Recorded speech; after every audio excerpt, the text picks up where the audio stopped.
Eso es la libertad. La libertad es un don creado. La libertad es un don que necesita ser redimido. La libertad es para el amor. Por eso, la mejor utilización de la libertad es entregársela al Creador, al Redentor, al amor. Cuando la libertad se subyuga en un santo desposorio con el amor, cuando la libertad se le entrega por completo a Dios, entonces uno vive un místico vasallaje, una santa esclavitud de amor. Entonces uno es realmente libre, como libre es Dios, como libre es el amor. Así vivió Pablo, en esa mística libertad. Y por eso el gran prisionero de Cristo es el gran adalid de la libertad en Cristo Jesús. Vamos a repasar algunos episodios de la vida de Pablo que nos muestra en qué sentido y hasta qué punto Pablo, el prisionero de Cristo, fue el gran adalid de la libertad. La libertad primero con que reconoció haber equivocado su vida cuando como fariseo perseguía implacablemente a la iglesia de Jesús el Nazareno. No todos reaccionan con tanta libertad y humilde sinceridad ante la brutal evidencia de que habían conducido su vida entera por un rumbo equivocado. Pero cuando Pablo tiene su experiencia de Damasco y Jesús se le deja ver y se le deja oír y le pregunta: ¿por qué me persigues y qué es duro para ti dar coces contra el aguijón? Pablo tiene la santa libertad de reconocer que su vida ha llegado a un punto de inflexión y que de aquí en más tendrá que hacer exactamente lo contrario de lo que había hecho. Aquello de lo que él había renegado y cruelmente perseguido, a ello se dedicaría de aquí en más con todo su ser. No cualquiera es capaz de vivir esa libertad interior. Baste pensar en la triste historia del joven rico, al que Jesús en persona le formula una invitación a darle a su vida un nuevo rumbo, una plusvalía, pero él renunció porque su corazón estaba apegado a la riqueza. El corazón de Pablo era libre, y fue tan libre que una vez que se repuso de este brutal encuentro con el Señor, brutal por lo que le significó renunciar a todos sus valores anteriores, comenzó a predicar. Y predicaba Pablo en las sinagogas, y les predicaba a personas que como él eran fariseos, escribas, doctores de la ley. Pero cuando llegaba el momento de anunciar a Cristo, Pablo no vacilaba, no silenciaba el Evangelio, sabiendo que le iba a suceder lo que invariablemente le sucedió. Mientras Pablo argumentaba como un rabino a partir de las Sagradas Escrituras, citando a Moisés, a David, a los salmos, a los profetas, todo estaba bien, se le escuchaba, se le aplaudía, se le elogiaba por su conocimiento profundo de las Escrituras y por su lógica y dialéctica rabínica, aprendida en la escuela de Rabán Gamaliel. Pero en cuanto les anunciaba a Cristo, inmediatamente se producía el quiebre, la separación de los espíritus, el escándalo. Lo mismo le sucedería a Pablo en sus primeras experiencias con el mundo griego, con el mundo heleno. Cada vez que Pablo se encontraba, por ejemplo, con judíos que querían vivir su cristianismo en una cultura helénica y anunciaba a Cristo, especialmente cuando lo hizo en la ciudad de Atenas, en el Areópago, de inmediato venía la conmoción, la burla, el sarcasmo.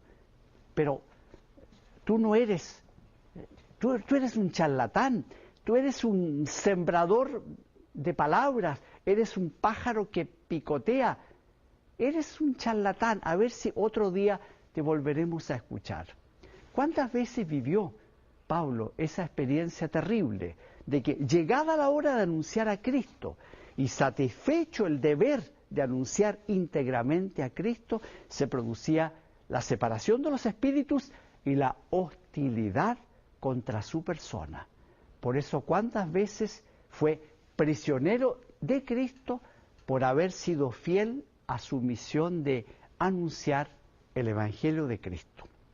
Sigamos con el tema de la libertad que tenía este prisionero de Cristo. Pablo amaba profundamente a sus amigos, a sus colaboradores, particularmente a Bernabé y a Juan Marcos, que sería después el evangelista San Marcos. Sin embargo, cada vez que Pablo avisoraba que la misión exigía una cosa y Bernabé y Juan Marcos querían otra cosa, Pablo tenía la libertad de decir, si es así, hasta aquí nomás llegamos. Separemos agua, separemos territorios, tú, Bernabé, tú, Marcos, sigue por allá, yo tengo que ir a donde el Espíritu Santo me llama a ir. Tenía esa libertad de hacer doler al amigo, de parecer duro o ingrato frente a un colaborador tan inestimable como realmente lo fue Bernabé. Pero en él primaba la libertad de hacer todo y solo lo que Cristo le mandaba hacer. Esa misma libertad la mostró San Pablo en una relación que para él tiene que haber sido muy difícil. Su profundo respeto a la autoridad de los apóstoles Santiago y Pedro, llamados por él mismo las columnas de la Iglesia. Él siempre respetó, siempre honró la autoridad apostólica. Pero una vez que, estando en Antioquía, él vio que los enviados del apóstol Santiago se dirigían a Pedro y le hacían ver el enojo con que miraban el hecho de que Pedro estuviera comiendo en casa de los gentiles, lo que estaba prohibido por la ley mosaica, y cuando vio que Pedro tomaba un doble estándar y se retraía de esto porque lo estaban espiando desde Jerusalén, los enviados de Santiago, ¿qué hizo Pablo? Con santa libertad fue donde Pedro, lo encaró resueltamente y le dijo, tú no puedes hacer eso, tú estás simulando, tú estás provocando escándalo. Con tu manera de actuar, tú estás dando a entender que hay dos iglesias, que hay dos evangelios, uno de Moisés y de la sinagoga y el otro, el de Jesucristo. Esa libertad tenía San Pablo, lo cual nos permite acuñar un término que tal vez nos parecerá novedoso. Lo que me importa es que sea verdadero. En una cultura como la actual, donde tanto se reclama la autonomía, es decir, yo soy mi propia ley, yo soy mi única ley, yo no reconozco otra autoridad normativa de mi conducta que lo que yo, según mi arbitrio, diga que es bueno o que es malo. En una cultura marcada por la autonomía, San Pablo, el prisionero de Cristo, más actual que nunca, más inmerso en nuestra cultura que nunca, más respuesta de Cristo a una cultura enloquecida por un falso concepto de libertad, San Pablo nos propone este novedoso concepto de la cristonomía. ¿Qué significa la cristonomía? Que mi única ley es Jesucristo, que mi único patrón de conducta es la ley de Cristo, que mi único faro y mi único alimentador de mi libertad es la vida y la voluntad de Jesucristo. La cristonomía.